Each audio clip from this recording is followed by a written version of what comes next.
Hello students, welcome to ITI electrician academy Sultanpur. ITI electrician academy Sultanpur के online portal पर आप सबका स्वागत है।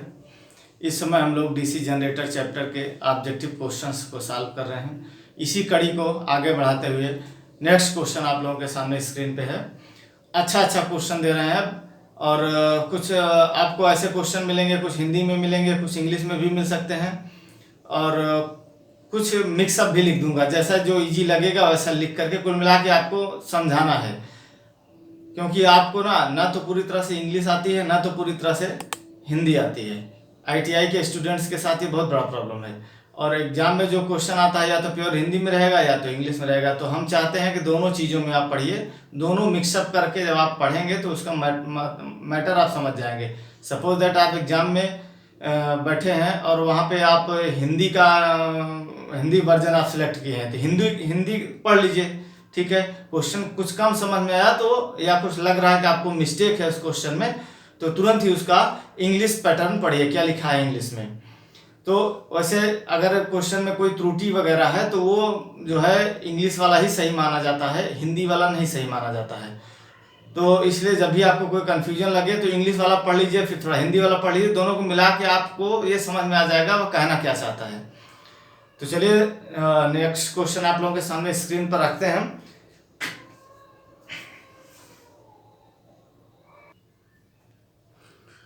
तो चलिए क्वेश्चन आप लोगों के सामने स्क्रीन पर अवेलेबल है, इसको देखिए, क्वेश्चन को पढ़िए और वीडियो को पॉज करिए और उसके बाद इसको स्वयं से सॉल्व करने की कोशिश करिए। बहुत ही इजी क्वेश्चन है। तुम बताओ इसका आंसर क्या होगा? आर्मेचर। DC मशीन का घुमावदार भाग क्या कहलाता है? तो रोटर, क्षेत्र, आर्मेचर, स्टेटर। अब यहां पर जो कंफ्यूजन होता है वो मैं बता दे रहा हूं आपको, कंफ्यूजन को पूरा क्लियर करिए। क्षेत्र का मतलब होता है, इंग्लिश में इसको बोलते हैं फील्ड। तो फील्ड का मतलब DC जनरेटर अगर ऐसे है तो इसके यहां पर जो ये पोल लगे होते हैं, ये पोलों पर जो बाइंडिंग की गई रहती है उसको फील्ड बोलते हैं। ये पोल हो गया, ये पोल हो गया, ऐसे इधर भी पोल लगेगा, इधर भी लगेगा, तो उन पोल के ऊपर जो बाइंडिंग की गई रहती है उनको फील्ड या क्षेत्र कहा जाता है। अच्छा, रोटर हो गया और स्टेटर, आर्मेचर। कंफ्यूजन इसमें होता है जो DC मशीन होता है, DC मशीन में जो एक बीच में शाफ्ट लगेगा उसके ऊपर आर्मेचर लगता है। तो DC मशीन में जो रोटेटिंग पार्ट होता है उसको हम लोग आर्मेचर बोलते हैं, इसको हम आर्मेचर बोलते हैं, ठीक ना। DC मशीन का रोटेटिंग पार्ट जो उसे आर्मेचर बोलेंगे। लेकिन अगर मैं कहूं कि यही AC मोटर है, ये कोई AC मोटर है, सिंगल फेज या 3 फेज की जो भी होगी, ये मान लो 3 फेज सप्लाई आई है, बीच में इसके यहाँ पर ऐसे रोटर लगा हुआ है, तो ये जो रोटर होगा AC मशीन के केस में, ये AC मशीन है, ठीक ना, और ये DC मशीन है। तो AC मशीन में क्या आएगा? AC मोटर आएगा और अल्टरनेटर आएगा, ठीक ना। DC मशीन में DC मोटर आएगा और DC जनरेटर आएगा। तो AC मशीन के केस में जो ये रोटेटिंग पार्ट होता है, जो ये घूमता है, उसको हम रोटर बोलते हैं। ये एकदम दिमाग में बैठा लीजिए, भूलने की आवश्यकता नहीं इसको। यहाँ किनारे किनारे किनारे किनारे सब जो क्या होते हैं, स्टेटर होता है इस AC मशीन में। फिगर ज्यादा क्लियर नहीं बनाया हूं, मुझे लगता है समझ में आ गया होगा। डिटेल्स में हम चैप्टर में बात करेंगे। कहने का मतलब DC मशीन में जो रोटेटिंग पार्ट होता है उसे हम आर्मेचर बोलेंगे, AC मशीन में जो रोटेटिंग पार्ट होगा उसे हम रोटर बोलेंगे। अगली बात, DC मशीन में जो फील्ड होती है वह स्थिर रहती है, यानी कि DC मशीन में जो भाग स्थिर रहता है, ये जो भाग स्थिर रहता है उसको हम फील्ड पोल बोलते हैं। लेकिन AC मशीन में जो भाग स्थिर रहता है, यानी कि यहाँ जिसपे बाइंडिंग की गई रहती है, तो इस स्थिर वाले भाग को हम बोलते हैं स्टेटर। स्टेट रहने का मतलब ये होता है स्थिर रहना। तो जो एसी मशीन में जो भाग स्थिर रहेगा उसको हम बोलेंगे स्टेटर, और डीसी मशीन में जो भाग स्थिर रहेगा उसको हम बोलेंगे फील्ड पोल। एसी मशीन में जो रोटेटिंग पार्ट होगा उसे हम बोलेंगे रोटर, और डीसी मशीन में जो रोटेटिंग पार्ट होगा उसे हम बोलेंगे आर्मेचर। ठीक, तो बहुत सारे बच्चे क्या करते हैं ना, नहीं समझ में आता तो घुमावदार भाग, घूमने वाला भाग तो रोटर कहलाता है, बस सिंपली रोटर पे टिक मारते हैं, तो ये गलती आप मत करिएगा। चलिए नेक्स्ट क्वेश्चन। चलिए क्वेश्चन नंबर 2 आप लोगों के सामने स्क्रीन पर है, इसको देखिए, वीडियो को पॉज करिए और स्वयं से सॉल्व करने की कोशिश करिए। फिलहाल के लिए आइए हम लोग सॉल्व करते हैं। क्वेश्चन को पढ़िए हमारे साथ। गोद यानी कि लैप, ये बिल्कुल ध्यान में रखिएगा, बहुत ही शुद्ध हिंदी लिखी हुई है। गोद यानी कि लैप वाइंडिंग में ब्रशों की संख्या हमेशा ध्रुवों की संख्या के डैश डैश डैश होती है। माने लैप वाइंडिंग में कितने कार्बन ब्रश लगते हैं, वेब वाइंडिंग में कितने कार्बन ब्रश लगते हैं। आपको बताया गया है कि एक फार्मूला बताया गया था जनरेटर का, जनरेटर द्वारा उत्पादित विद्युत वाहक बल E बराबर 5Zn अपॉन 60 इंटू P/A, जिसमें A बराबर होता है आर्मेचर में समानांतर पथों की संख्या।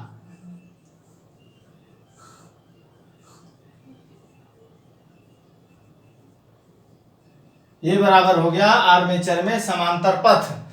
तो वेव वाइंडिंग के लिए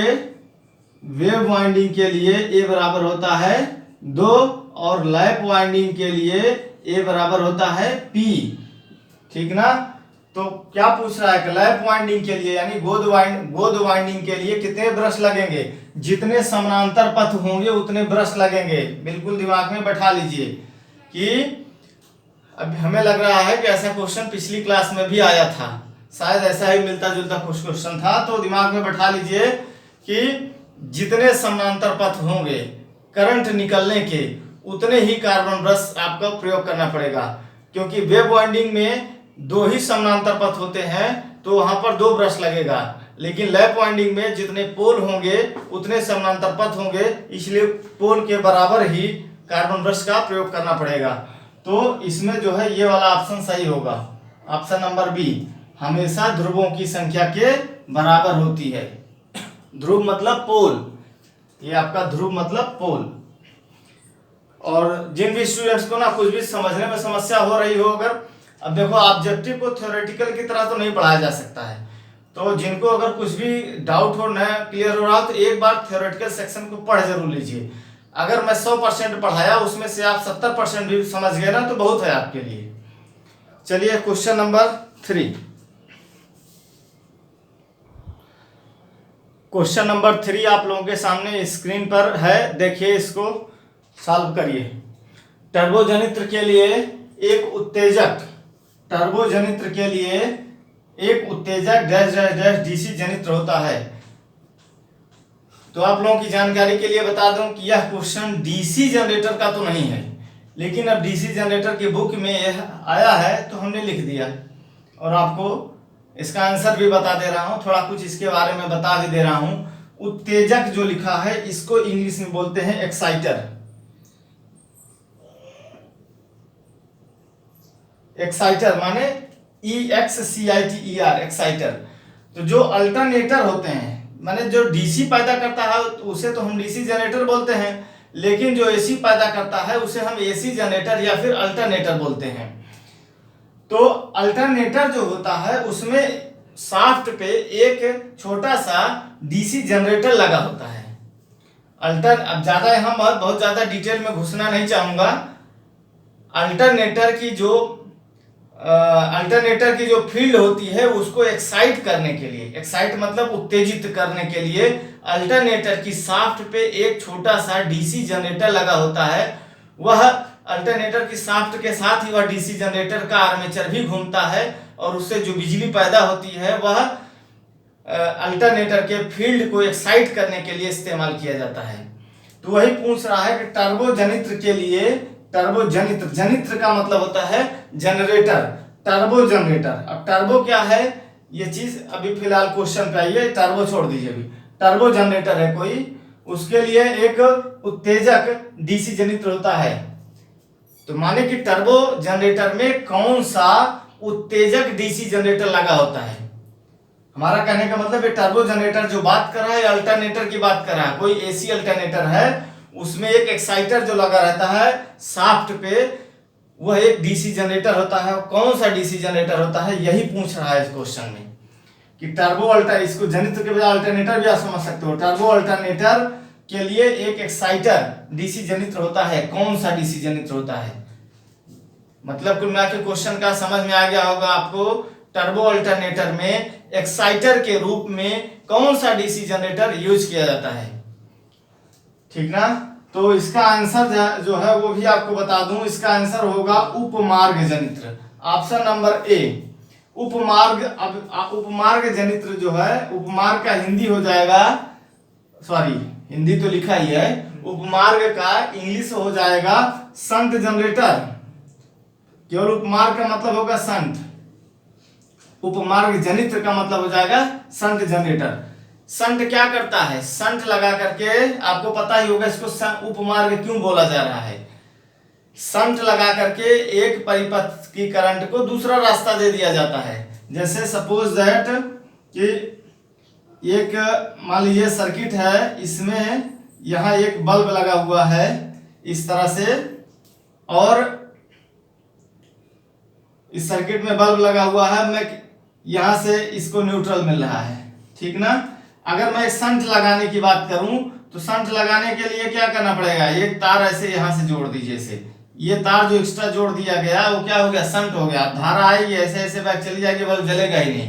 तो माने कि पहले करंट चलने के लिए केवल यही रास्ता था, ये वाला ऐसे ही, लेकिन अभी दो रास्ते हो गए, एक रास्ता और हो गया, माने कि उपमार्ग बन गया, उपमार्ग, ऐसे करंट चली जाएगी। इसीलिए संट को हमेशा उपमार्ग भी बोलते हैं। संट लगा दिया हमने तो एक उपमार्ग बन गया, इधर से करंट आई ऐसे होकर के ऐसे निकल गई। बात क्लियर हो गया ना। तो संट को उपमार्ग बोलते हैं। और टर्बो जनरेटर में, या फिर आप ऐसा समझ लो किसी कोई भी अल्टरनेटर हो, एसी अल्टरनेटर, अल्टरनेटर को ही एसी बोलेंगे, एसी जनरेटर, तो कोई भी अल्टरनेटर हो उसमें जो एक्साइटर लगा होता है वह एक प्रकार का डीसी संट जनरेटर होता है।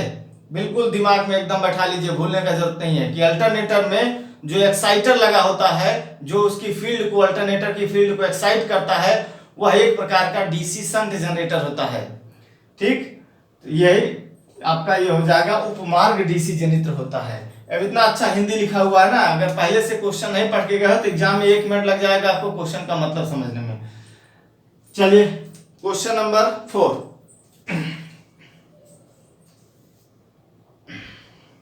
क्वेश्चन नंबर 4 आप लोगों के सामने स्क्रीन पर है, देखिए इसको, वीडियो पॉज करिए, स्वयं सॉल्व करिए। स्वयं उत्तेजित जनित्रों का क्षेत्र यानी कि फील्ड डैश डैश डैश द्वारा उत्तेजित किया जाता है। स्वयं उत्तेजित जनित्र यानी कि सेल्फ एक्साइटेड जनरेटर का जो फील्ड है वह किसके द्वारा उत्तेजित किया जाता है। तो आपका ऑप्शन है डीसी, एसी। अब आप तो यहां देखोगे कि सेल्फ एक्साइटेड जनरेटर है, तो आपको यह पता है कि फील्ड हमेशा डीसी सप्लाई से उत्तेजित होती है, तो तुरंत झट से डीसी ऑप्शन मारोगे और आगे निकल जाओगे, लेकिन ये गलत है। ऑप्शन नंबर सी सही है, इसके अपने विद्युत प्रवाह द्वारा, क्योंकि सेल्फ एक्साइटेड जनरेटर में जो फील्ड होती है उसको एक्साइट करने के लिए बाह्य डीसी स्रोत की आवश्यकता नहीं होती है, वह अपने ही द्वारा पैदा किए गए थोड़े से विद्युत प्रवाह से एक्साइट होते होते धीरे धीरे धीरे एक्साइट होता है। हमने आपको पढ़ाया भी है थ्योरेटिकल सेक्शन में कि जो डीसी जनरेटर होता है उसकी जो फील्ड होती है उसमें रेजिडुअल मैग्नेट होता है, अवशिष्ट चुंबकत्व। जब आर्मेचर घूमना शुरू करता है शुरुआत में, तब वह रेजिडुअल मैग्नेट के फ्लक्स को काटता है और जिससे थोड़ा सा विद्युत वाहक बल बनता है, और वह जो थोड़ा सा विद्युत वाहक बल बनता है सबसे पहले फील्ड में जाता है, तो फील्ड को थोड़ा एक्साइट करता है। इस तरह से धीरे धीरे जो है फील्ड एक्साइट होती है। यानी कि स्वयं उत्तेजित जनित्रों का क्षेत्र इसके अपने विद्युत प्रवाह द्वारा उत्तेजित किया जाता है। ऑप्शन नंबर सी आपका सही है। चलिए next question number 5। Question number 5 देखिए आपके सामने स्क्रीन पर है। एक अपरिपूर्ण डीसी मशीन के मामले में आर्मेचर प्रतिक्रिया है। अपरिपूर्ण का मतलब हो जाएगा इनकम्प्लीट, ठीक है, इसका मीनिंग हो जाएगा इनकम्प्लीट।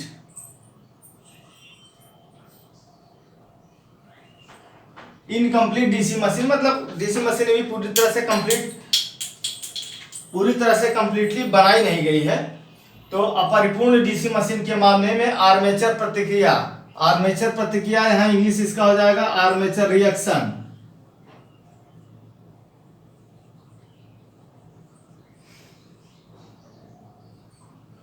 आर्मेचर रिएक्शन क्या है? आर्मेचर रिएक्शन के कारण क्या होता है? थ्योरेटिकल सेक्शन को आप विजिट करिएगा, बहुत ही अच्छे से हमने समझाया हुआ है आर्मेचर रिएक्शन को।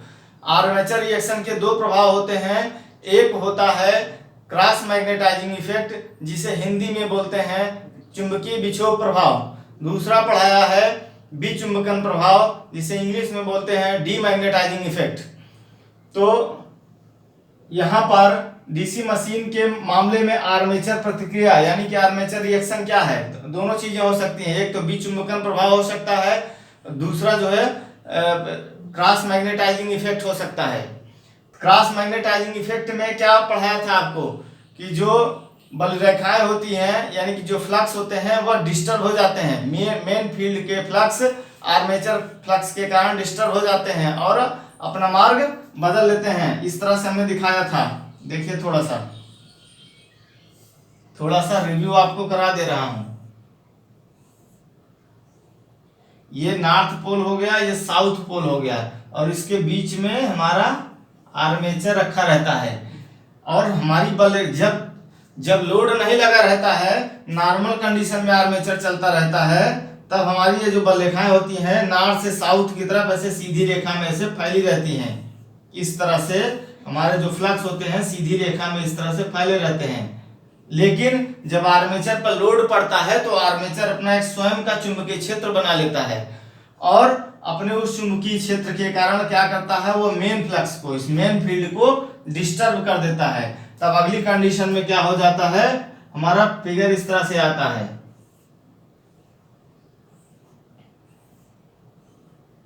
ये बीच में आर्मेचर हो गया, जो बल रेखाएं हैं यानी फ्लक्स ऐसे आएंगे, ऐसे होकर के जाएंगे, फिर ऐसे आएंगे, इस तरह से होकर जाएंगे। यानी कि चुंबकीय बल रेखाओं की जो यूनिफॉर्मिटी थी, एक रूपता थी, वह समाप्त हो गई। एन पोल है, एस पोल है, बल रेखाएं चल ऐसे रही हैं।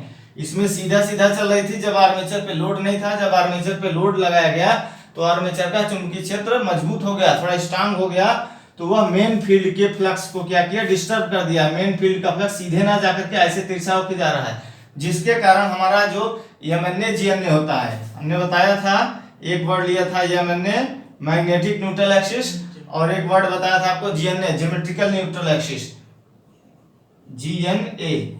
एमएनए जीएनए एक ही रेखा होती है। जब आर्मेचर रिएक्शन नहीं हो रहा होता है, तो जब आर्मेचर रिएक्शन होने लगता है और मेन फील्ड डिस्टर्ब हो जाता है, तो एमएनए तो हमारी यही रहती है, लेकिन जीएनए हमारी फाई अंश खिसक जाती है, ये जीएनए हो जाती है। जीएनए हमारी यहां से एमएनए से फाई अंश खिसक जाती है। क्लियर बात ना? तो क्या हो जाता है, तिरछा चुंबकीकरण हो जाता है।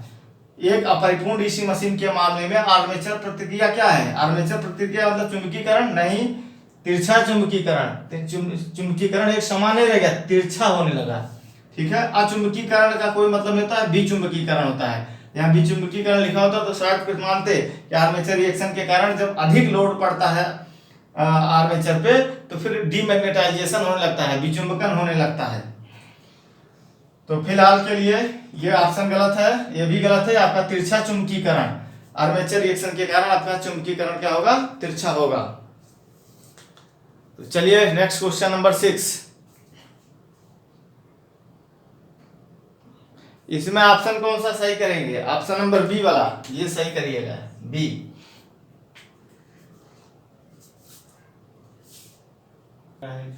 चलिए क्वेश्चन नंबर 6 आप लोगों के सामने स्क्रीन पर है। धातु चाप यानी कि आर्क वेल्डिंग में स्थिर चाप प्राप्त करने के लिए व्यक्ति को यह उपयोग करना चाहिए। चाप मतलब आर्क वेल्डिंग, जैसे आप लोग देखे होंगे ट्रैक्टर ट्राली वगैरह में जब वेल्डिंग मारते हैं या फिर घरों के खिड़की, ग्रिल्स आदि बनाने वाली जो दुकानें होती है वहां पर देखा होगा आप लोगों ने वेल्डिंग मशीन रखे रहते हैं। वो सब लोग जो वेल्डिंग करते हैं वह आर्क वेल्डिंग होती है। वेल्डिंग तो ऐसे बहुत तरह का होता है, जनरली जो यूज होता है वो आर्क वेल्डिंग होता है। ऐसे तो मिग वेल्डिंग भी होता है, लेकिन अच्छे अच्छे मतलब ये सब क्या है ना, इन सब का क्वालिटी हाई होता जाता है। मिग वेल्डिंग, टिग वेल्डिंग, हाँ, और सा वेल्डिंग, SAW, सा का मतलब सबमर्ज आर्क वेल्डिंग, हाँ, टिग वेल्डिंग, टिग का फुल फॉर्म अभी नहीं पता है, देख के बताऊंगा। और ऐसे मिग का भी फुल फॉर्म आइडिया इस तरह से नहीं है, लेकिन हमने देखा हुआ है टिग वेल्डिंग करते हुए भी, मिग वेल्डिंग करते हुए भी, सा वेल्डिंग करते हुए भी, और आर्क भी देखा है। तो इसमें जो सबसे पुअर वेल्डिंग होती है वह आर्क वेल्डिंग होती है। बाकी ये सब वेल्डिंग जो है जैसे जैसे आगे बढ़ते जाओगे महंगी होती जाएगी। ये सब मशीनें जो है इन्वर्टर बेस्ड मशीनें होती हैं, या ऐसा कह सकते हो IGBT बेस्ड मशीनें होती हैं, जिनमें इलेक्ट्रॉनिक यानी कि PCB कार्ड वगैरह यूज किए जाते हैं। और जो आर्क वेल्डिंग होती है इसमें ट्रांसफार्मर बेस्ड मशीन होती है। ट्रांसफार्मर रहेगा और उसे AC को DC में कन्वर्ट करेगा, उसके बाद उससे वेल्डिंग होता है। तो इसकी वेल्डिंग ना बहुत स्मूथ नहीं होती, बहुत चिकनी वेल्डिंग नहीं लगेगी, थोड़ा खुरदुरी लगेगी, फुटका फुटका ऐसे दाने दाने दाने फूले फूले से दिखाई देंगे, स्पैटर बहुत ज्यादा होंगे। लेकिन ये सब वेल्डिंग में ना ये सब चीजें नहीं होती, स्पैटर वगैरह नहीं रहेंगे, एकदम स्मूथ और सॉलिड लगेगा आपको। तो चलिए खैर वेल्डिंग पे ज्यादा नहीं चलते हैं, नहीं तो इस पर भी हम एक क्लास आपका ले सकते हैं, अच्छा खासा क्लास। तो क्वेश्चन पे आइए, धातु चाप यानी कि आर्क वेल्डिंग में स्थिर चाप प्राप्त करना। आर्क वेल्डिंग में स्थिर चाप का मतलब हो गया आपका कांस्टेंट आर्क। कांस्टेंट आर्क प्राप्त करने के लिए व्यक्ति को यह उपयोग करना चाहिए, कौन सा जनरेटर उपयोग करना चाहिए। तो थ्योरेटिकल सेक्शन को विजिट करिएगा, डिफरेंशियल कंपाउंड जनरेटर, जिसमें हमने डिफरेंशियल कंपाउंड जनरेटर को पढ़ाया है, उस सेक्शन को आप विजिट करिएगा, उसमें अच्छे से समझाया हूं। ये जो है DC अंतर्ययी यौगिक, ये ऑप्शन आपका सी वाला सही है। अंतर्ययी का मतलब डिफरेंशियल यौगिक का मतलब कंपाउंड जनरेटर, ठीक ना। अब इतना हिंदी अच्छा लिखा हुआ है कि आपको क्वेश्चन समझने में दिक्कत हो रहा है, लेकिन हम बता रहे हैं आपको एकीकृत, जैसे DC एकीकृत यौगिक जनित्र, तो इसका मतलब हो जाएगा एकीकृत का मतलब क्यूमुलेटिव, ठीक है ना, CUMULATIVE क्यूमुलेटिव, और हो जाएगा आपका यौगिक का मतलब हो जाएगा कंपाउंड, और जनित्र का मतलब जनरेटर, आप जान ही रहे हैं, तो अब तो समझ में आ गया होगा। क्यूमुलेटिव कंपाउंड, जैसे कंपाउंड जनरेटर में हमने पढ़ाया था, एक डिफरेंशियल कंपाउंड होता है, क्यूमुलेटिव कंपाउंड होता है। तो यहाँ वाला अंतर्ययी का मतलब हो गया आपका डिफरेंशियल, DIFFERENTIAL,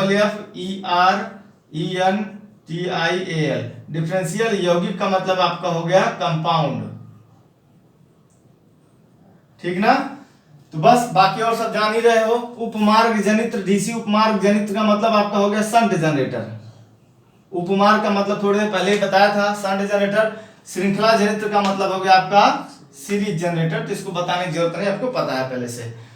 तो ठीक है, स्थिर आर्क वेल्डिंग के लिए हम लोग डिफरेंशियल कंपाउंड जनरेटर यूज करते हैं, और इसमें हमें कांस्टेंट आर्क प्राप्त होती है, स्थिर आर्क। ऐसा नहीं हो कि आर्क कम ज्यादा होती रहे। तो आपका ऑप्शन नंबर सी सही है। चलिए next question number 7। Question number 7 आप लोगों के सामने स्क्रीन पर है, इसको पढ़िए और सॉल्व करिए। DC जनित्र के क्षेत्र की चमक का अर्थ है, DC जनित्र के क्षेत्र की चमक, क्षेत्र चमक मतलब जो है फील्ड पोल जो होते हैं, यानी कि फील्ड जो है उसकी चमक, चमक का मतलब फील्ड का एक्साइटेशन, फील्ड का उत्तेजन। तो DC जनित्र के क्षेत्र की चमक का अर्थ है अवशेष चुंबकत्व का निष्प्रभावन। ये गलत बात है, निष्प्रभावन मतलब अवशेष चुंबकत्व निष्प्रभावी, ये गलत है। एक DC स्रोत द्वारा अवशेष चुंबकत्व की रचना, ये ऑप्शन सही है। एक DC स्रोत दे करके अवशेष चुंबकत्व को बनाया जाता है। सबसे पहले जब DC जनरेटर का निर्माण होता है उस टाइम उसका जो फील्ड होता है, फील्ड को डीसी सप्लाई दे करके एक बार उत्तेजित किया जाता है, और फिर उसके बाद उसमें रेजिडुअल मैग्नेट का गुण आ जाता है और फिर वह हमेशा काम करता है। लेकिन जैसे कोई जनरेटर कभी 6 महीने रख दिया जाए, साल भर रख दिया जाए, फिर चलाया जाए और वह बिजली नहीं पैदा कर रहा है, तो यह रीजन यह भी हो सकता है कि उसकी जो फील्ड कॉइल है उसमें रेजिडुअल मैग्नेट समाप्त हो गया है। अब रेजिडुअल मैग्नेट जब समाप्त हो जाएगा तो जनरेटर घूमेगा, आर्मेचर घूमेगा, लेकिन काटेगा किसको? फ्लक्स मिलेगा ही नहीं। इसलिए उस टाइम फिर क्या होता है, बाहर डीसी स्रोत दे करके उसके फील्ड को एक्साइट करना पड़ता है। तो डीसी जनित्र के क्षेत्र की चमक का अर्थ है डीसी स्रोत द्वारा अवशेष चुंबकत्व की रचना। ऑप्शन नंबर बी आपका सही है। सी वाला भी पढ़ लीजिए। क्षेत्र में अतिरिक्त एम्पीयर टर्न प्रदान करके प्रवाह घनता को बढ़ाना। प्रवाह घनता मतलब विद्युत धारा प्रवाह की डेंसिटी बढ़ाना।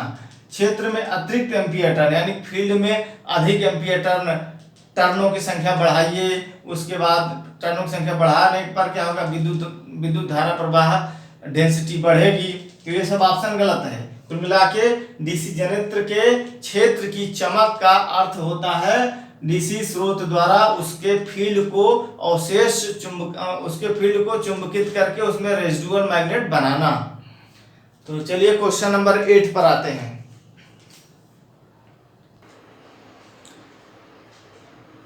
नेक्स्ट क्वेश्चन देखिए आपके सामने है, इसको सॉल्व करिए। भार डालने पर एक डीसी उपमार्ग जनित्र का टर्मिनल वोल्टेज। डीसी उपमार्ग जनित्र, सबसे पहले यहां पर समझने की क्या जरूरत है, डीसी उपमार्ग जनित्र जो है आपका, यानी कि ये शंट जनरेटर की बात कर रहा है। शंट जनरेटर, ठीक है।